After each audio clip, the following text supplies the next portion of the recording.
Welcome to the Stereoactive Movie Club. My name is Jeremiah, and I'm here with Alicia, Mia, and Steven, and our special guest, Michelle.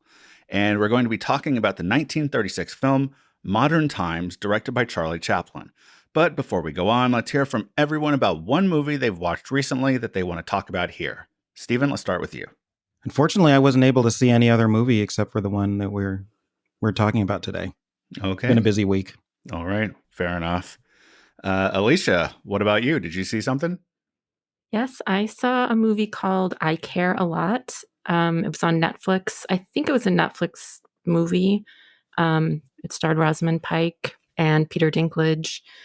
And it was basically about the guardianship, conservatorship system and how easy it is to have that sort of take over your life. And this one woman that was a guardian was basically just coming into people's lives and putting them in a hospital with the help of a doctor, and just selling all their belongings and keeping the cash and saying she needed it to pay for their care and stuff like that. So it was a really interesting movie.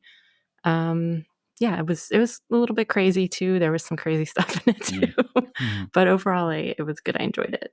All right. Mia? I watched Prince of Egypt, the Disney cartoon movie, for Passover, Easter time. And it was good. I'd never seen it before. And I thought they did a really good job. I loved the plagues Bible story when I was little. So it was cool. But I thought they did a really good job with the story. So, yeah. And Michelle? Well, I watched City Lights last night because I was confused about which movie we were supposed to watch. And we're traveling, visiting family this past weekend at Week Plus. And I must have told Jack, yeah, we were watching City Lights. And so he queued that up for me last night. And I watched it and I thought, and I was thinking about things I was going to talk about that film. And then literally about a couple hours ago, I think when I was checking my email to see if there were any more notes to go over, I was like, Modern Times. And I in front of my whole family, I'm like, I watched the wrong movie.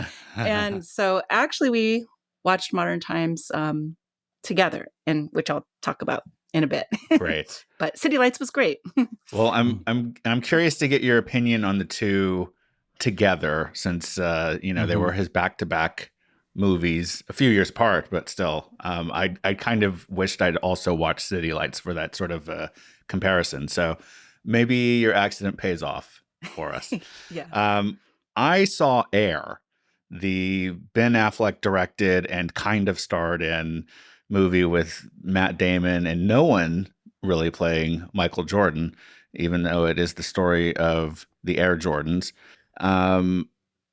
It was enjoyable enough. It was I didn't hate it or anything. It was good to get out to the movies. I'm trying to go to a movie a week if I can, because there's cheap movies on Tuesdays. And basically I've been thinking about it, and I think it always felt like it could have just gone into a spoof of that type of movie at any second. So it was if that makes sense. It was hard for me to take it seriously.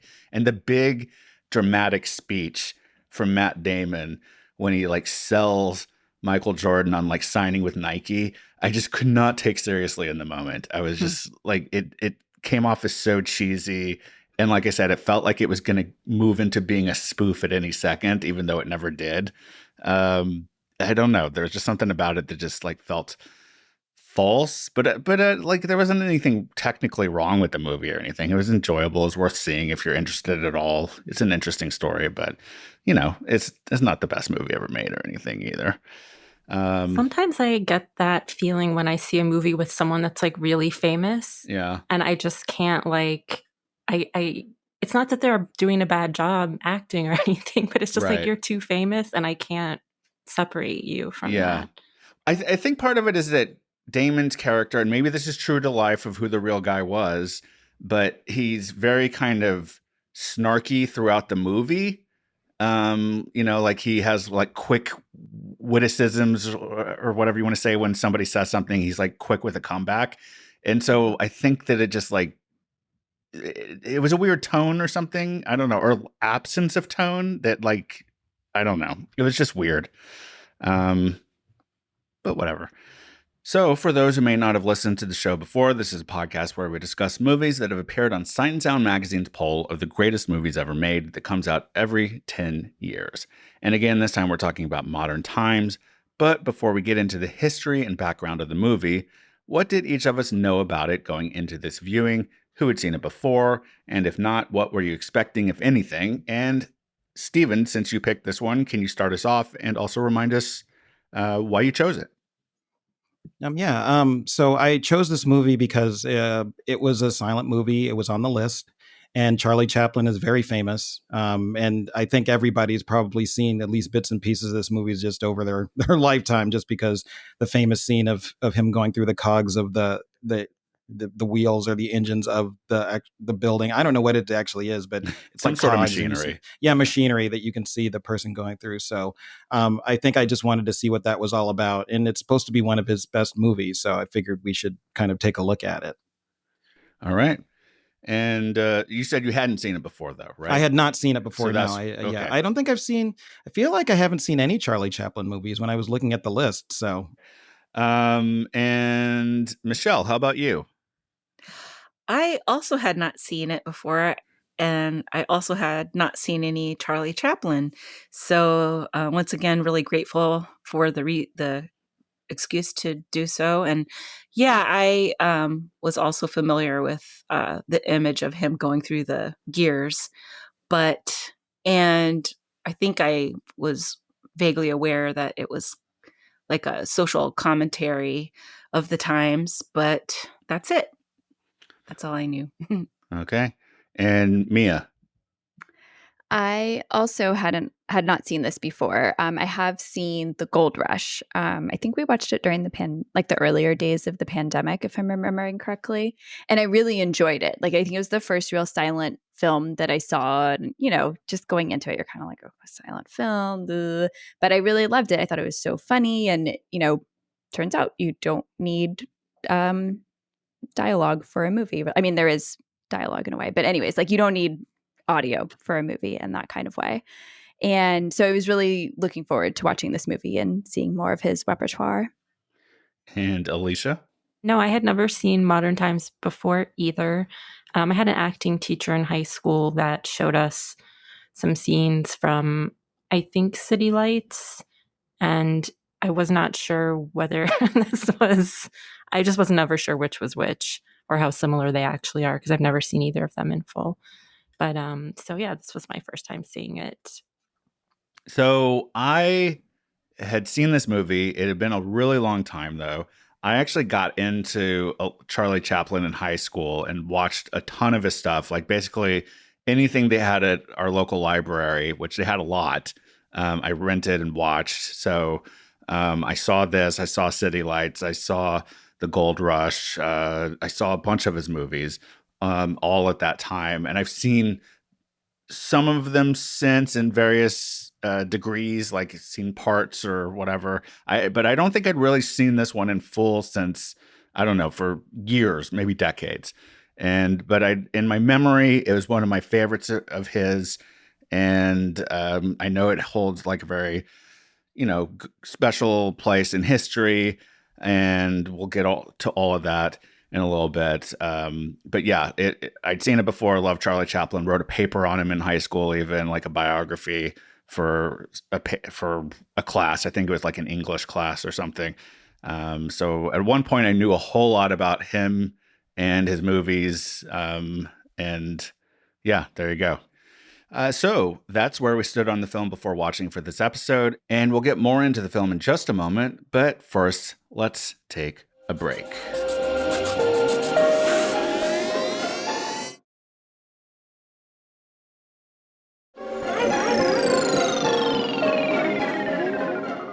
And we're back. So, as we've done in recent episodes, I thought I'd start us off by reading from Sight and Sound's entry for the film on their website. As always, the parts that may be more subjective aren't from me personally, but perhaps we can delve into those things as we get into our group discussion. 9 years after the arrival of film sound, the silent cinema's biggest star remained reluctant to leap into the new world. While City Lights, from 1931, was almost wholly silent, however, Charlie Chaplin's new film incorporated some sound effects and voices alongside the by then archaic use of intertitles in place of dialogue. Chaplin admitted he didn't know how to make the Tramp work in sound, but his ambivalence about the new technology was appropriate to the theme of modern times, which distills anxiety about the dehumanizing effects of mechanized labor into inspired comedy. Sequences including the Tramp unable to stop his assembly line bolt tightening to the alarm of passing women with temptingly placed buttons, or being conveyed helplessly through the cogs of a giant machine, found the director's comic genius undimmed. And here's a quote by critic David West, who voted for the film in Sight and Sound's 2022 polling. Chaplin's final screen outing of the Little Tramp persona sees him taking on the impact of industrialization on the working class. Modern Times marked Chaplin's first use of dialogue on screen, albeit in Chaplin's typically adventurous, unconventional way. When the audience finally hears the Tramp's voice, he's singing gibberish as the character improvises the lyrics to a song. While the Tramp rotates between prison and employment, and life seems a constant struggle, Modern Times remains stubbornly hopeful and hilarious. Again, that was all from Sight and Sound's website. Modern Times marked at least the 60th appearance of Charlie Chaplin in a film as the Little Tramp, and depending on whether you think the barber character in The Great Dictator is also the Tramp, Modern Times may be the last time Chaplin played the character. And while his previous film, 1931 City Lights, featured synchronized music and sound effects, Modern Times was the first time Chaplin employed synchronized dialogue, though obviously minimal. At first, Modern Times was conceived of as a potentially full-on talkie, but eventually Chaplin decided that his famous character worked better in the silent format, so the film mainly adheres to that style, other than the final moments of the film with the previously mentioned sung gibberish. Reviews at the time were positive, and the film was a financial success despite its anomalous nature 9 years after the debut of The Jazz Singer, which is a testament to the long popularity of Chaplin and his character up to that point. The big winner at the Oscars that year was a musical called The Great Ziegfeld, and while Modern Times garnered no nominations at the 9th Academy Awards, it did place 5th at the box office that year behind From 1 to 4, The Great Ziegfeld, San Francisco, The Plainsman, and After the Thin Man. Only one of those do I know anything about. In 1998, it was ranked number 81 on AFI's 100 Years, 100 Movies list, and it rose a few spots to number 78 when they redid the list in 2007. It also ranked number 33 on AFI's 100 Years, 100 Laughs list in 2000. As for our purposes, Modern Times has never been in the top 10 of Sight and Sound's polling of critics, but it was ranked number 6 in the very first polling of directors in 1992.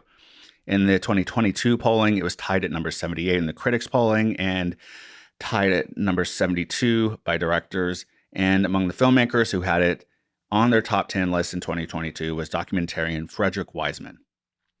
So, again, Stephen, since this was your pick, do you want to start us off with your thoughts on the film and whether it met your expectations? Sure, yeah. I didn't really have any expectations of this movie other than it being, Charlie Chaplin. And, of course, he has a reputation of being just an amazing filmmaker. So I didn't think it was going to be a bad movie at all. But I really did enjoy it a lot. And it was a lot more physical than I expected it to be, and also a little bit more heartfelt than I expected it to be as well.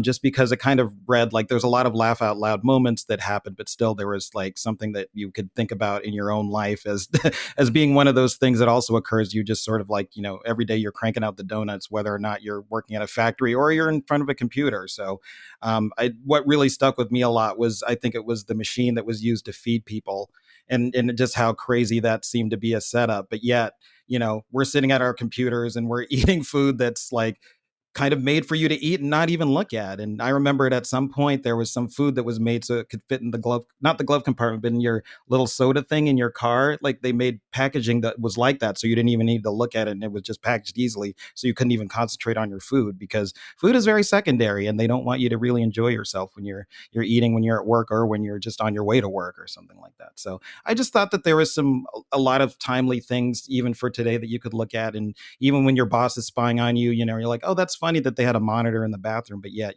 everybody has smartphones. Your boss is always pinging you, for emails and stuff like that. So it's like, has things really changed? So a lot of what he was going through just like Modern times means that you're continuously like on the street of like you're employed or you're arrested or you get out of jail or something happens or you meet someone on the street.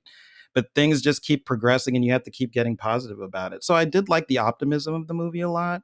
And the fact that, you can kind of screw up something, but then get a second chance and then just start over again. So overall, yeah, I just like the message of the movie and I just like the way that it was kind of portrayed.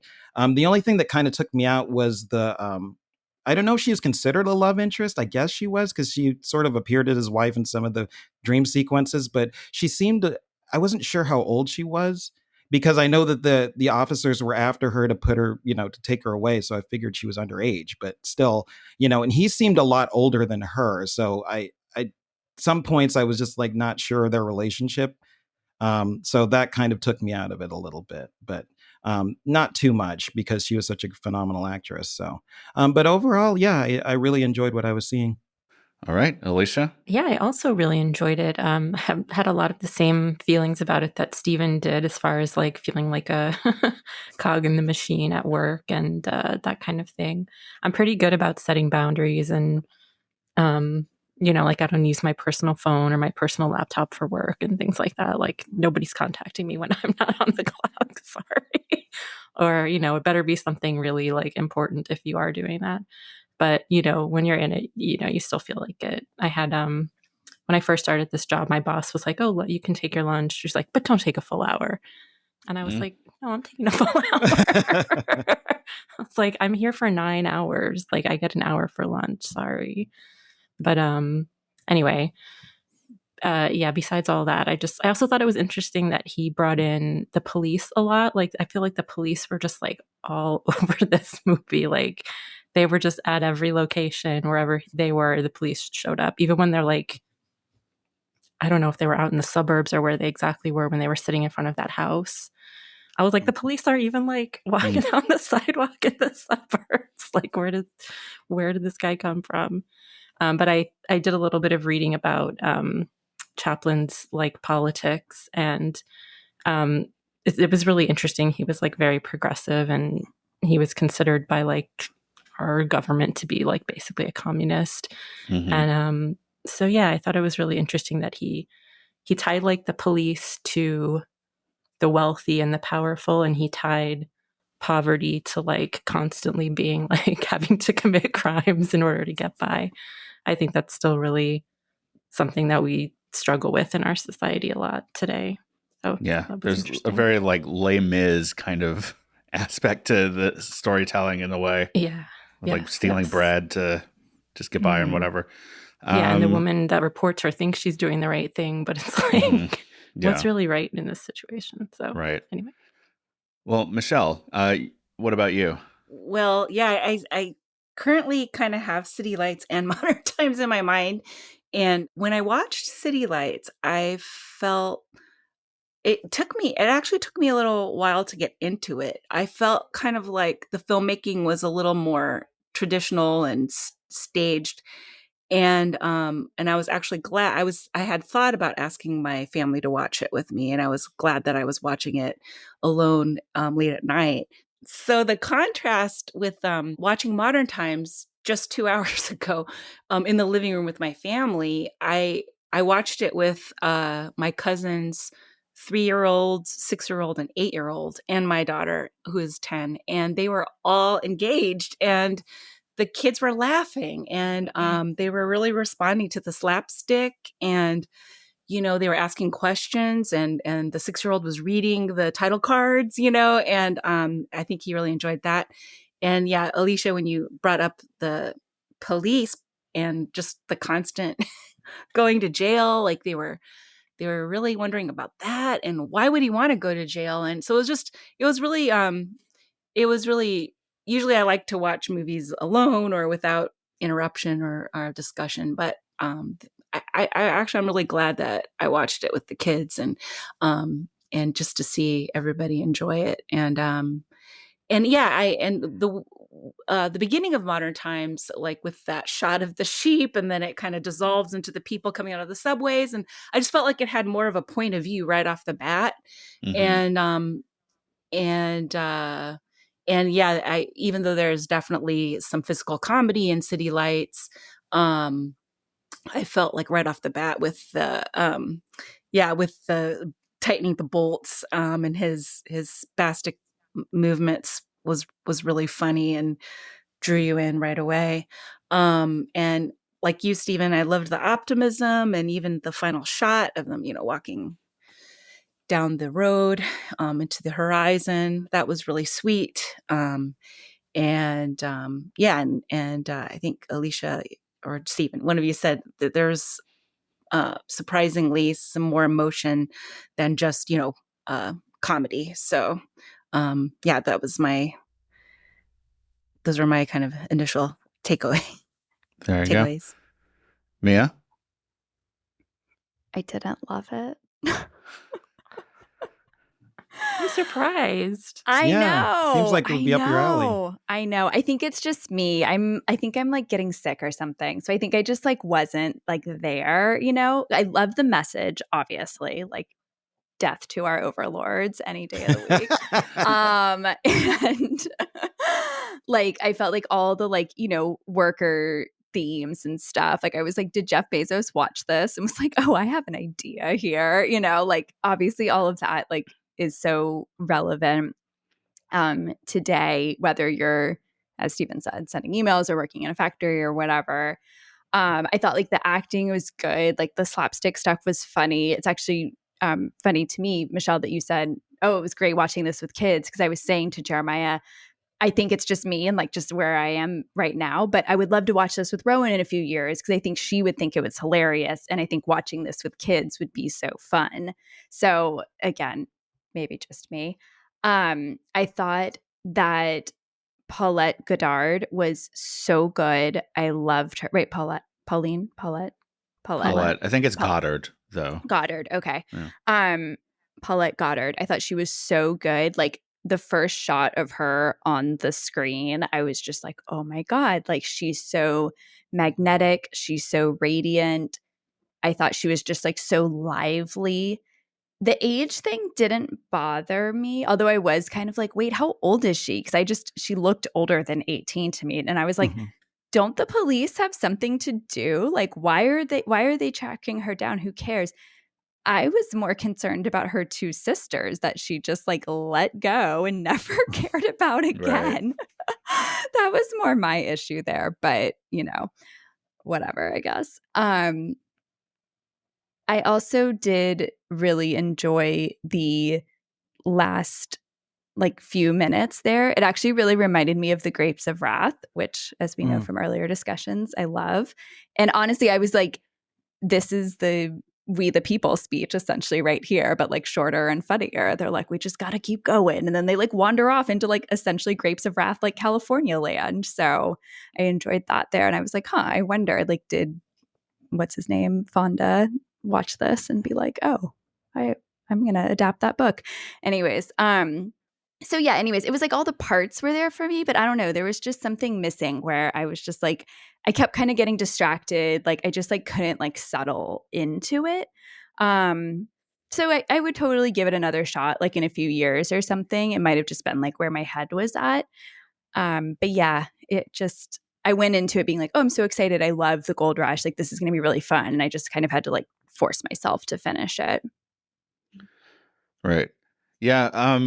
So I remembered this being at one time my favorite Chaplin movie, and I watched, like I said, a lot of them.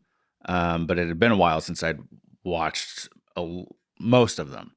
And I still really liked it, but there was like a little bit of a letdown for me just because like I had such a big memory of the movie. And so certain things were like bigger in my head than they ended up being in front of my eyes when I was watching it. But like I said, I still liked it. I still think it's a really great movie. I'm very curious about it, how it compares to City Lights. I'm interested that you said that City Lights was like maybe it sounded like you were saying it was the lesser of the two for you, Michelle. Maybe. I thought about that. I think ultimately one difference between the two for me, just a upon like within the last 24 hours of watching them. I think like at the end of City Lights, I felt like it felt more resonant. Mm-hmm. And I don't know, there was something about City Lights as it went on that I liked more. And with Modern Times, I felt like it grabbed me earlier, and then there were kind of lulls toward as we went through Right. the hour and a half. But I did like the ending of Modern Times. Yeah, they're both. It's interesting too. Also, the tramp being the lead character in both, and then just how I just feel like tonally and stylistically, the two movies were a little bit different. Yeah. Yeah. Mm-hmm. Yeah. It's interesting when you see a lot of his movies how that character both stays the same and is used differently. Like it's almost like he's Charlie Chaplin is always playing the tramp playing a character in a movie. You know, it's like this weird remove, which is interesting. But it's also a lot like, I mean, I think it's the basis, and I think there's a reason that kids like this.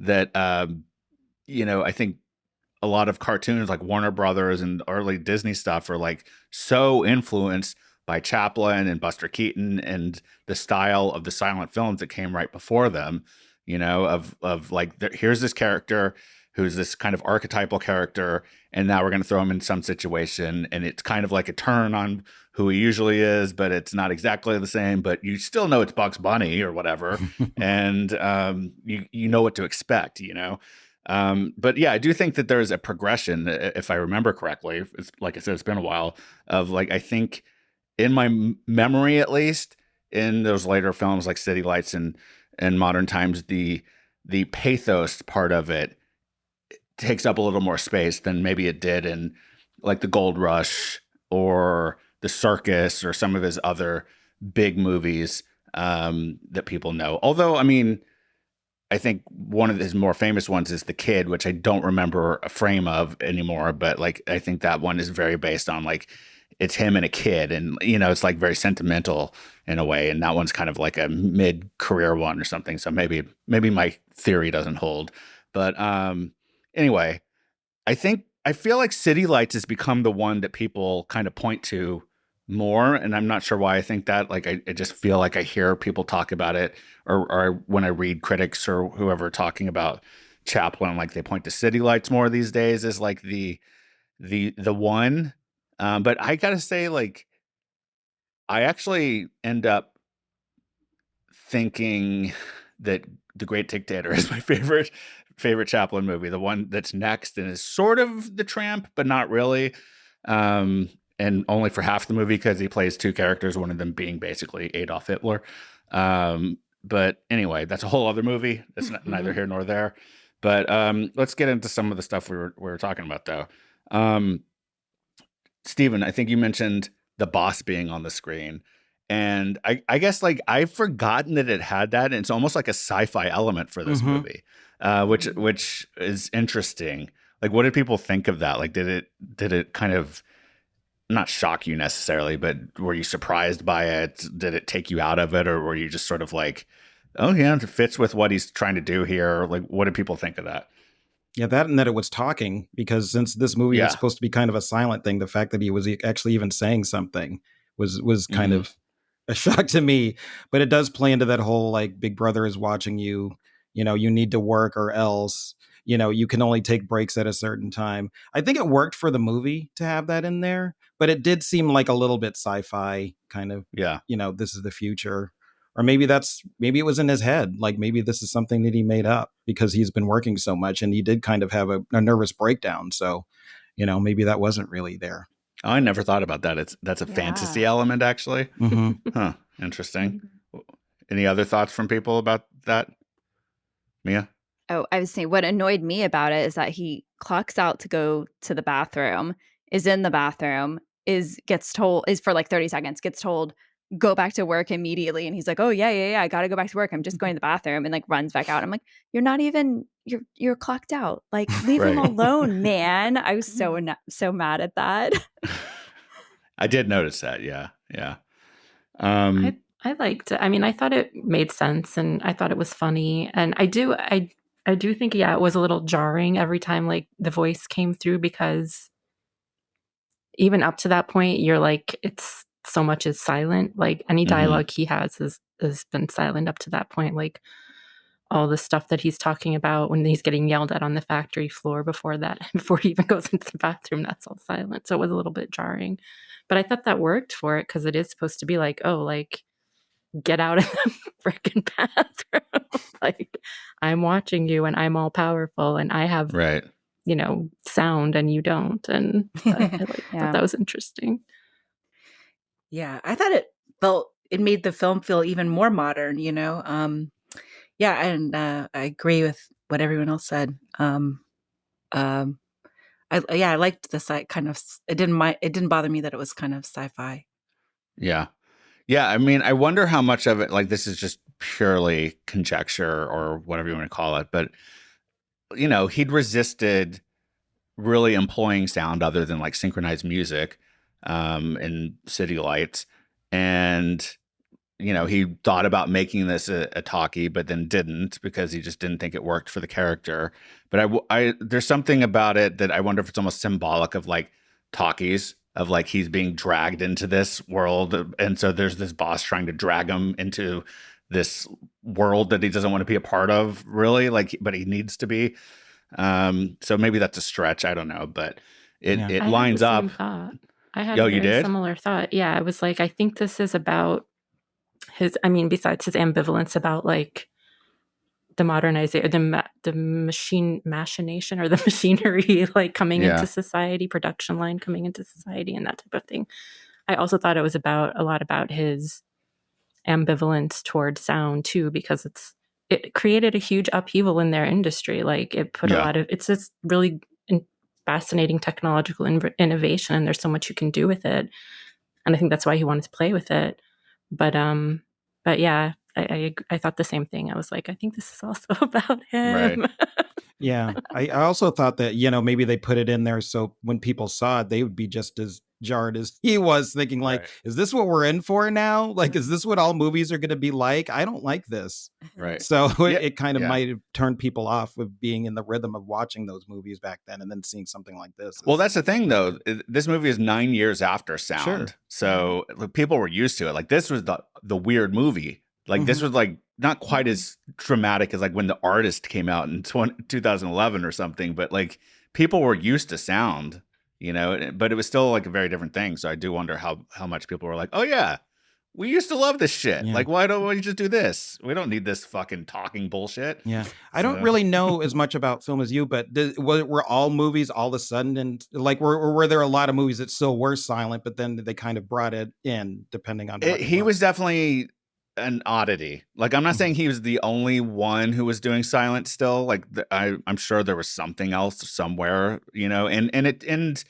it depended on where in the world you were too. Like, I think Hollywood, after The Jazz Singer came out, was like, we need to do this. Like we all saw, Singing in the Rain. Like that. I think that was true to life in a way, of like, they were just like, we have to jump on this. This is the future, and it was. And within a couple years, I think in Hollywood, they weren't doing that anymore. Like, but I'm sure, like in other film industries, they probably didn't. They around the world, they probably were still doing silent films a little further into the 30s, maybe. But yeah, he was definitely like kind of on his own in a way, at least of being like such a big star who could do whatever the hell he wanted, and he chose to keep doing silent films. Michelle? I read a little blurb that said he said that he only gave talkies a few years, so yeah. And I mean, if you think about it, when he conceived of this character and in a silent movie world, like, it probably was totally inconceivable to think of the Tramp speaking, So I don't blame him. I kind of can understand that. why he wouldn't want Right. to change. So Yeah, and I think he came out of the British version of vaudeville and doing like a lot of pantomime and stuff, and he would do characters that they would talk on stage or whatever, but like he was very adept even before he got into movies. I mean, it's why he got into movies at being like a character who could communicate through just motion, and emoting rather than talking, So Imagine playing charades with him. He'd be so good. yeah. Like anything. Right. Yeah. I think that the character also has like it appeals to everybody, not just Americans. It's Right. a character that has worldwide appeal because there's no specific language associated with it. It's just communication through movement and you could just switch out the visuals. title cards and it plays anywhere. Yeah, totally. Well, and I think Stephen and other people, but I think Stephen, you brought it up first, the relationship between them. Yeah, it is weird, but I do think it is carefully portrayed as platonic. I know, like it's like it's weird. It is weird, but like they're careful to show that he sleeps outside of the house in a little like shed on the side of the house or whatever, and it does seem like they're playing house in their dream world, but there's never like they never kiss each other or anything like that. I don't know why he made her a juvenile, which she clearly is, since the juvenile authorities are after her. When like he could have just about like his personal life. Well, I know. It does hit a little too close to home with his actual personal life that he got in trouble for. And by the way, you mentioned his politics earlier. I think didn't he end up getting deported or essentially kicked out of the country later in life? Oh, really? Yeah, I think they revoked his visa. That's what it was. Yeah. Wait, I don't know his personal relation. I know that they were married, IRL. Yeah, she was of age. Paulette Goddard was like of legal age, but at one point he was married to like an extremely young teenage girl, and I think she was pregnant before they got married. Yikes! And then his last wife, they got married when she was 18, and he was like, I think he was like around 50 something, and I mean they stayed together. They had a bunch of kids, like whatever worked out. But like, I mean, it's a huge. Obviously, he has a thing for a little underage women. Yeah. Yeah. I thought with their relationship, I guess I just assumed that they were kind of this like, we're like friends, but like he kisses her wrist and they're playing house and this kind of stuff just because of like the times, and that like, okay, they're not like married. So they needed to keep it a little like vague for like the censors and all that kind of stuff. Sure. But I'm sure that's part of it too. But yeah. I mean, she's like that scene when he's getting out of jail for like the second or third time, I lost count, and she's like flattened against the wall waiting for him. I was like, you don't wait like that for your friend. Like, oh my God. And they like walk off holding hands. Like, I don't know. In City Lights, there is a romance. And so I guess, again, just having seen them back to back, the tramp definitely acts differently with that woman. And so I think that when I watched Modern Times, I kind of felt like it was more play acting as well. He puts her to bed in the bed in the department store. It was kind of more like maybe almost like a caretaker kind of role. But I didn't really get any. Oh my God. There could be that. Yeah. Well, that's what I was thinking. It was just like I was projecting my 2023 lens on this movie. So I was just like, she just looks a little too old to like be, since the juvenile authorities were after her, like she must be of age, right? But maybe she's not, but yet she just seemed like she was. Yeah, I just don't understand why he wrote it this way. Like, why not just have her be of age and let it be more of a romance and take out the juvenile part? Like, she could just be on the run for stealing bread still. Yeah. Yeah. But I don't know. I also don't know what a gammon is in the first place. Child of the waterfront. Yeah, yeah. It's like a But that's waif type thing. Yeah. yeah, I Type guess of so. Gummy. A I waif. guess. But I was also yeah. like, get her some shoes. Oh Like, my God. get Thanks this for woman saying that. some shoes. It's a Don't get her marker a of fur, her. get her some shoes. I know. She was Yeah. like, when she like gets her cafe job and like a week later has like a full, like, I was like, but does she have shoes? Like, I was like gonna die if they like spanned her whole outfit and she was still barefoot. Right. Well, the police, Alicia, you brought that up. Yeah, they're definitely all over this movie. I do feel like, especially in a lot of movies from the time that you see, the police are like omnipresent for certain types of movies where they're just always a threat, always looming.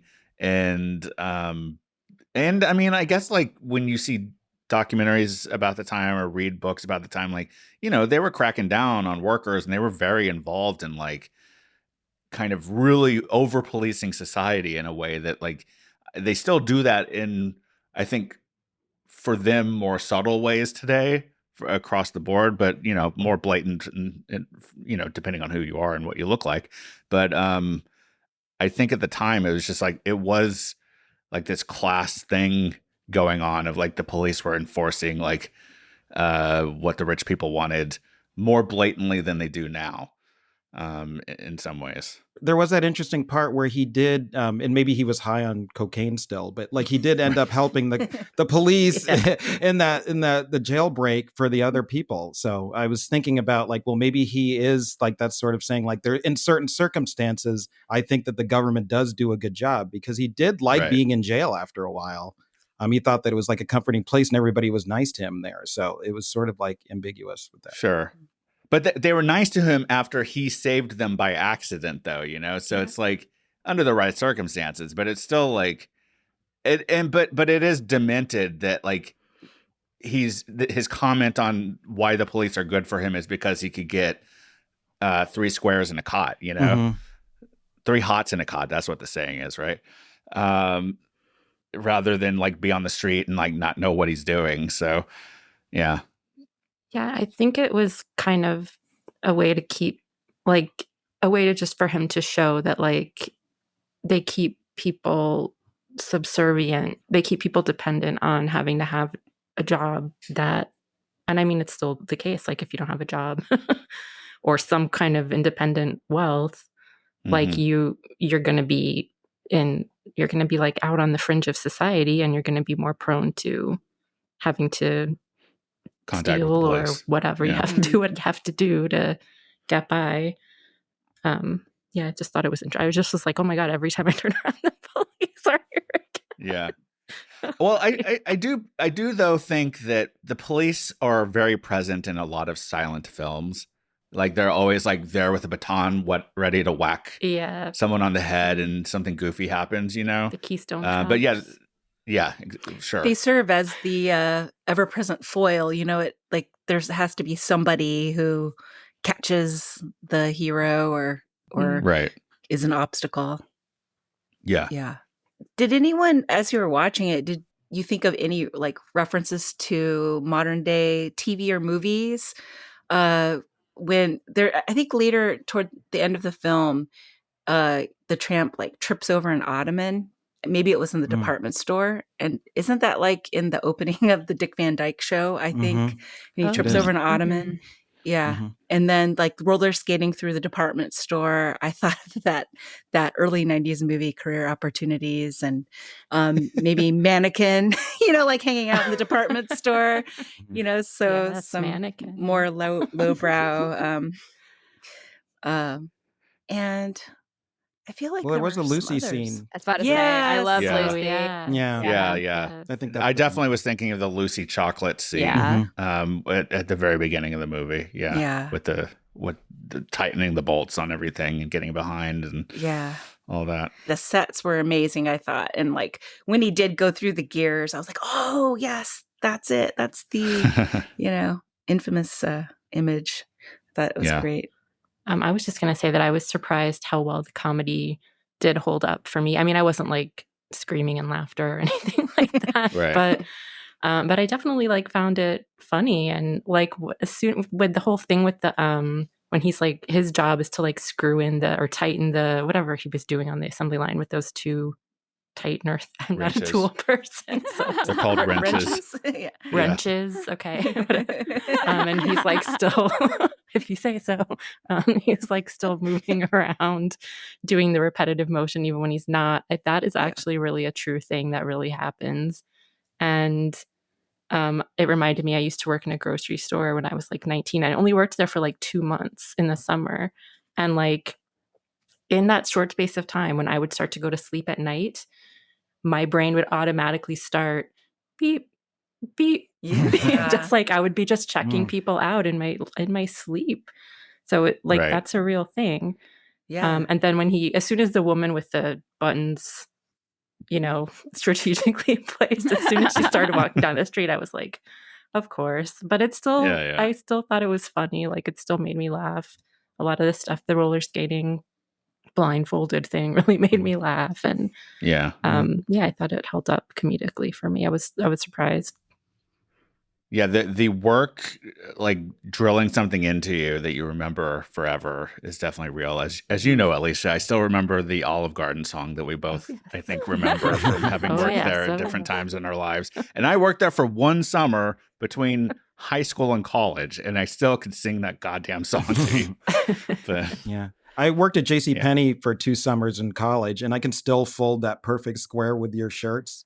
Just because we learned that, I can fold everything like that just from learning how to do That's a very important skill. Yeah.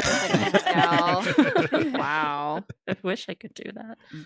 The parts of it, I mean, mostly like the assembly line stuff, it reminded me of Nomadland. I mean, for obvious reasons, with like the Amazon scenes and that when she's just in there and all of that.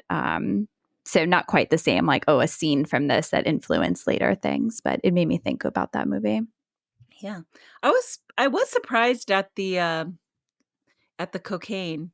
Same. And we had to explain that to the kids in the room. They're like, what is that? I was like, it's just, and then they were like, baby powder. And I was like, yeah, the baby powder is making them act really crazy. That's so funny. That's funny. I was surprised by that too. I was really surprised that got by the code of the time. Mm-hmm. I mean, I guess it worked out to the police's benefit in the end, so maybe that's how it got through. Right. And I mean, it was portrayed as a bad thing, I guess. So I don't know. It was funny. It looked pretty cool. An illegal thing. True, that's true. Well, Stephen, do you want to ask your question? Sure. So if you notice, there wasn't a whole lot of, since it was supposed to be a silent film, sound in the movie, other than, usually when you see silent films, there's the soundtrack and you hear a band playing like the scenes over and over again. But this one, actually, there was some talky parts within, like the boss talking in the monitors you saw, or the Tramp singing at the end, that song. And then there's some real effects where you heard like some splashing in the water, or when he was fighting with the escapees, you could hear them like getting hit on the head and the gunshots and everything like that. Do you think the use of sound improved the movie or distracted from it? And do you think what was done in the movie was done in an effective way, or was it gimmicky? You start if you have something.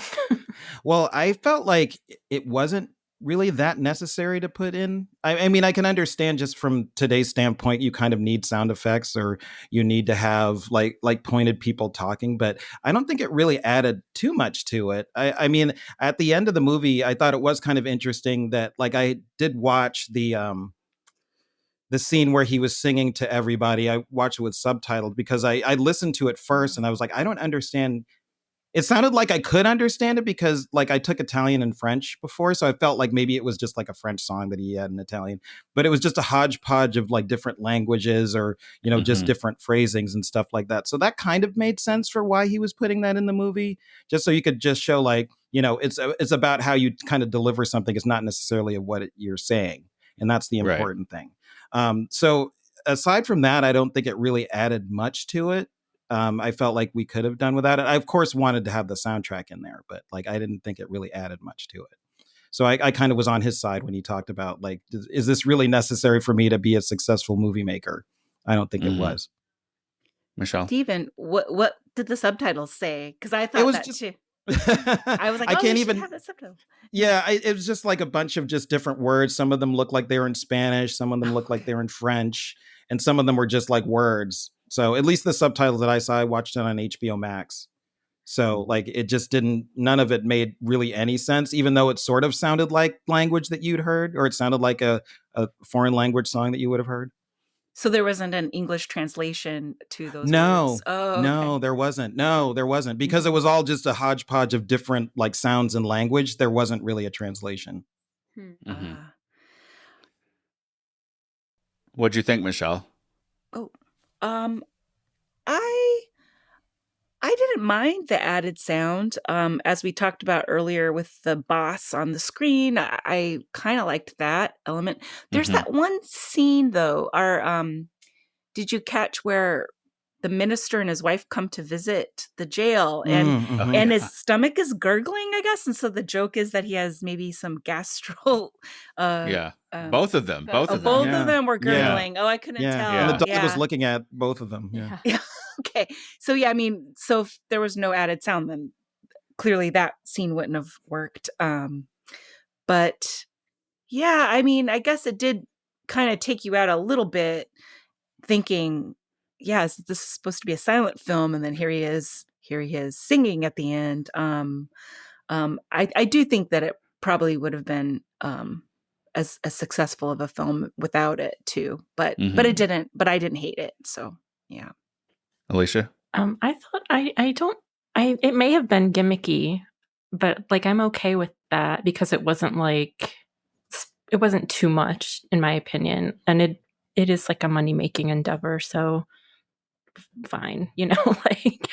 But I do think, like we were saying earlier, I think that a lot of what he was doing with this was like also him struggling with using sound. So I thought it made sense to be in there, and that's if you're talking about machinery replacing people, I don't know if sound replaced people, but it definitely caused some people to not be able to work in that industry anymore because they didn't have the right voice or whatever, or they just couldn't adapt to acting with sound.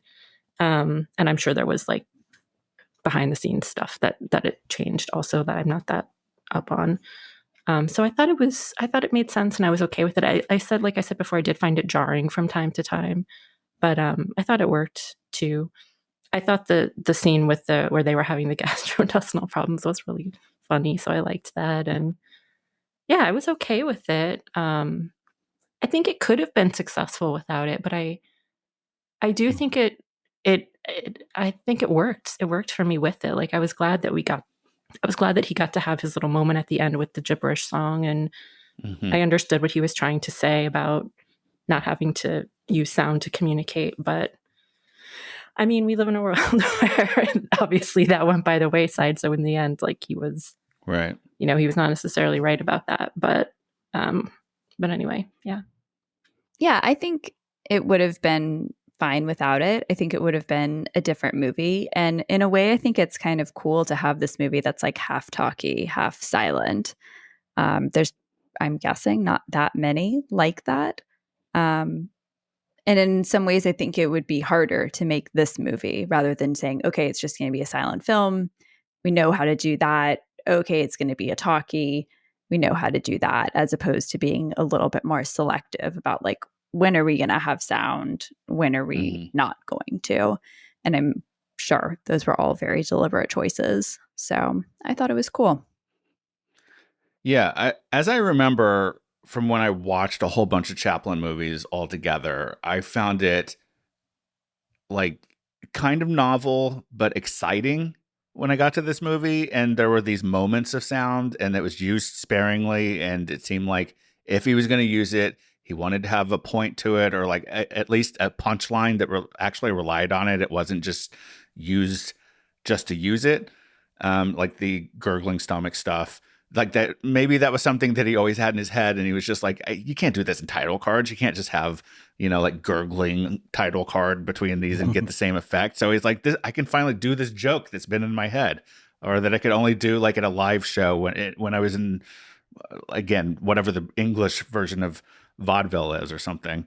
But yeah, and then the gibberish singing at the end, I thought that was like, I remember just being very taken by that moment the first time I saw it, because I'd watched so much of his filmography, And so I think within the context of his filmography, it's exciting and not gimmicky. And so I feel like the experience I had was probably somewhat in line with what audiences of the day who were like super familiar with him and his work and had been watching him for years. And he's back after 5 years with a movie that has some sound. It must have been like sort of like exciting to see him do something with it, you know? And then he goes on after that to do fully sound movies. But yeah, I think it works. And I didn't find it gimmicky. Like I said, it was more exciting than gimmicky.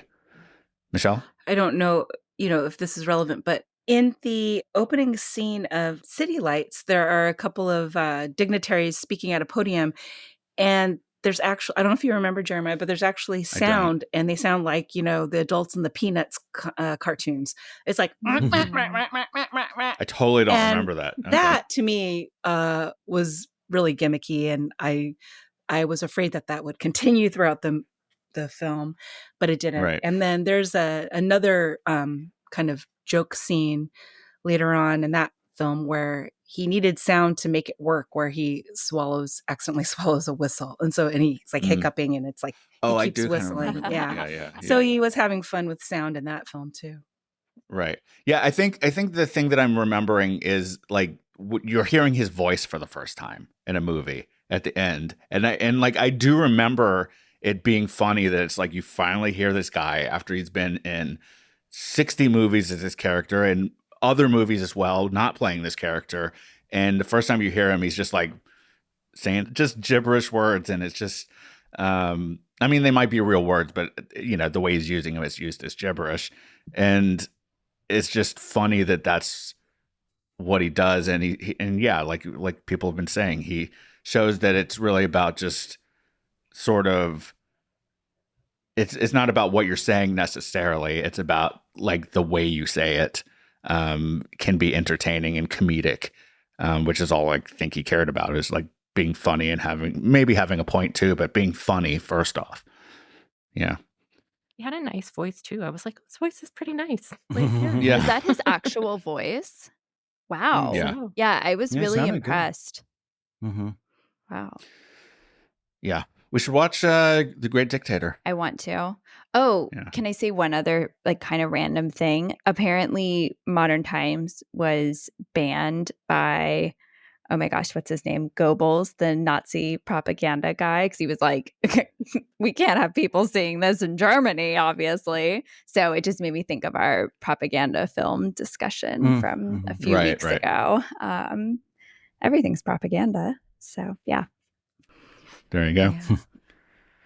All right. Well, those are our thoughts on Modern Times. We'll share our final thoughts on the movie and answer our bonus question after this break.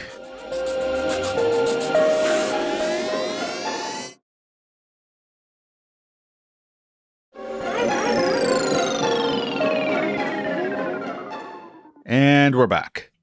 So, what was your favorite scene or moment or element of the movie, whatever? Alicia, let's start with you. I liked a lot of stuff in this movie. I mean, obviously, like the big deer scene is like the famous one. But yeah, I liked the food thing too. Like I thought that was really funny. The thing where they were going to eliminate the lunch hour. Right. And they strapped him into the machine, and I thought that was really funny. And I also, when they brought it up, I was like, yeah, I could totally see people wanting to find ways to eliminate the lunch hour. But then I thought, yeah, you probably would have to pay for food and everything for everybody, for every person, and pay for each machine and pay for upkeep. So his rejection of it in the end it made sense, but also it was like he didn't reject it because the worker was like being abused in a machine. He rejected it because it was like, it's just not practical. Right. And Michelle? I liked the physical comedy of the conveyor belt scene. It just was a marvel to watch him and just how talented he was at the physical comedy. And I loved how it was shot and just the pacing and everything. Right. Mia? I thought it was very sweet when they were like playing house and everything was like falling apart all around them. That cracked me up. Okay. Steven? I also did like the scene with the food being like shoved in his mouth, because at first it seemed like it was working, but then it sort of degenerated into not working and then really not working. And he was still kind of stuck in there. They just didn't really care about like, oh, that's fine. And then when they put the nuts on there, I thought that was really funny. And I actually watched that a couple of times because it was funny. But I also liked the use, I think they did use sound effects with that, because you heard the little like sound or, the splashing and stuff like that with the soup. And it was just like really hilarious for me to watch that scene. And another scene I thought was interesting, and I wondered how they did that, was when he was looking for those wedges and he knocked the boat into the water that was still half done. And I was like, how did they do that? I don't know if that was a real boat, because so it looked kind of like it wasn't. So I was it looked like some sort of special right. effects. Yeah, but that was pretty amazing. I don't know if it was like rear projection or something. I don't know. Yeah. And then their reaction, matte painting. Yeah. I forgot about that one, but that really made me laugh too. As soon as the thing went out, I was like, oh my God. That was one of my laugh out loud moments. Yeah, I really liked the singing at the end, but I'm going to say the moment where he accidentally leads the Communist March. Yes. Which I guess is that the first time he goes to jail? I don't remember now. Maybe not, but I think so. That was just making me laugh for some reason more than I like all the physical comedy stuff, but that one just I thought was kind of funny and clever. And like I guess it's kind of one of those things where you're watching a black and white movie and you just have to know that like a flag on the back of a truck is going to be red to get someone's attention. So it's, it's just kind of funny. But anyway, that was what I thought was funny.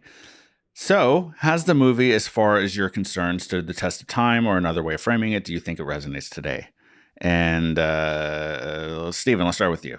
I believe it does resonate today, just because I think I said during the beginning, there was a lot of things in there that kind of apply to, just working in the society. You're just going to go through things. You're going to change jobs. Maybe you'll get arrested, and maybe you'll have to go to a mental institution. But still, you have to kind of power on and do your thing. And just as far as the filmmaking goes, it was still really effective, even though it was a silent movie. That you could easily see it, making a movie today and doing the same kind of things, and it being, still resonant with people. Mm-hmm. So I think, it just does resonate. Mia? Yes, I definitely think it still resonates. Obviously, as we've all talked about, very applicable to the workers of the world today. And yeah, I mean, I think it stood the test of time. I haven't seen enough Chaplin personally to say like, oh, would I pick this as like if only one of his films could go onto a spaceship. But like I said, I think my like just not quite feeling it is more my own like just whatever's rather than any issue with his skill as a filmmaker. So yes to the test of time, and yes to resonation.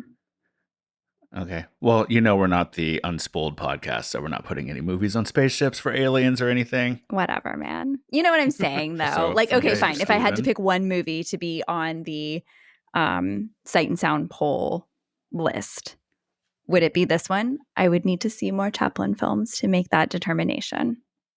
Fair enough. Michelle?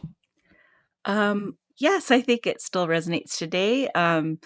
I think I could say that having watched it with a room full of elementary school kids, and they were totally engaged and felt the tramp's pain, and and asked the right questions, and laughed out loud at a lot of moments. So yeah, I was really surprised by that, and also although the themes of feeling like the powerless cog in the wheel, unfortunately, still remains today. So lots of people could connect to this movie.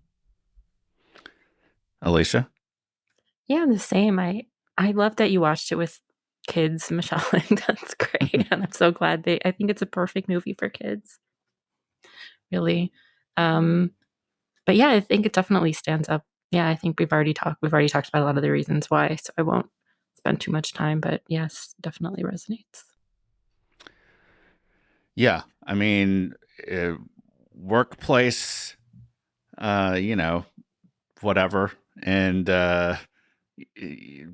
society maybe kind of falling apart around the edges, and people flirting with communism and labor unions as a result. Cocaine. It definitely resonates today.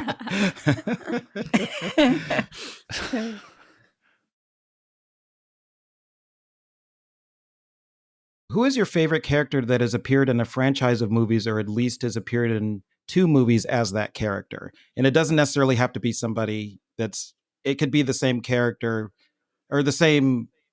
I'll start that again. It can be somebody, it's the character, but it doesn't have to be played by the same actor. So if it's James Bond, that's fine. Because he's played by a lot of different people. Well, who is yours? It would be Indiana Jones. Oh, okay. There you go. That's mine too. Michelle, how about you, though? I would go with Ellen Ripley from the Alien series. Oh, Yeah, nice. she just kicks ass, and yeah. Enough said. Okay. Alicia? I haven't seen a lot of franchise. I haven't even seen the Alien movies, so like I really don't watch a lot of franchises. But I'm gonna go with Luna Lovegood from the Harry Potter movies. I think she and I have some stuff in common. Okay. I haven't seen those movies or read those books, so I don't know what that means. Well, we're both Ravenclaws, so I'll leave it at that. Alicia, what about Fievel? I only saw the first one, so I couldn't tell you if the second one is good or not. He goes west, so I hear. Spoiler alert. Yeah, spoiler. Spoiler alert from the title. Yeah. I'm going with Michael Corleone. Oh. All right. Well, our next episode is Alicia's 6th pick. Alicia, do you want to tell us about that? Yes, it is Wild Strawberries, directed by Ingmar Bergman, released in 1957. And it's available to watch with a subscription on the Criterion Channel or to rent via Apple, Amazon, Google, etc. Okay. Well, that's it for this episode of Stereoactive Movie Club. You can subscribe to the show just about anywhere you listen to podcasts. We invite you to join our conversations about movies by joining our Facebook group. And you can find a link to that along with our email address, links to a lot of the places where you can find the show and other info by going to stereoactivemedia.com/Stereoactive Movie Club.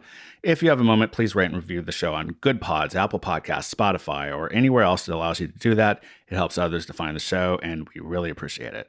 Also, you can get updates about this show and plenty of other stuff by following Stereoactive Media on Instagram or Twitter. Thanks for listening.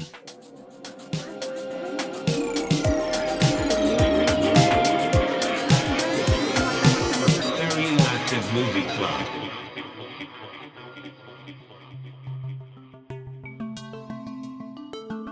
This podcast is produced by Stereoactive Media.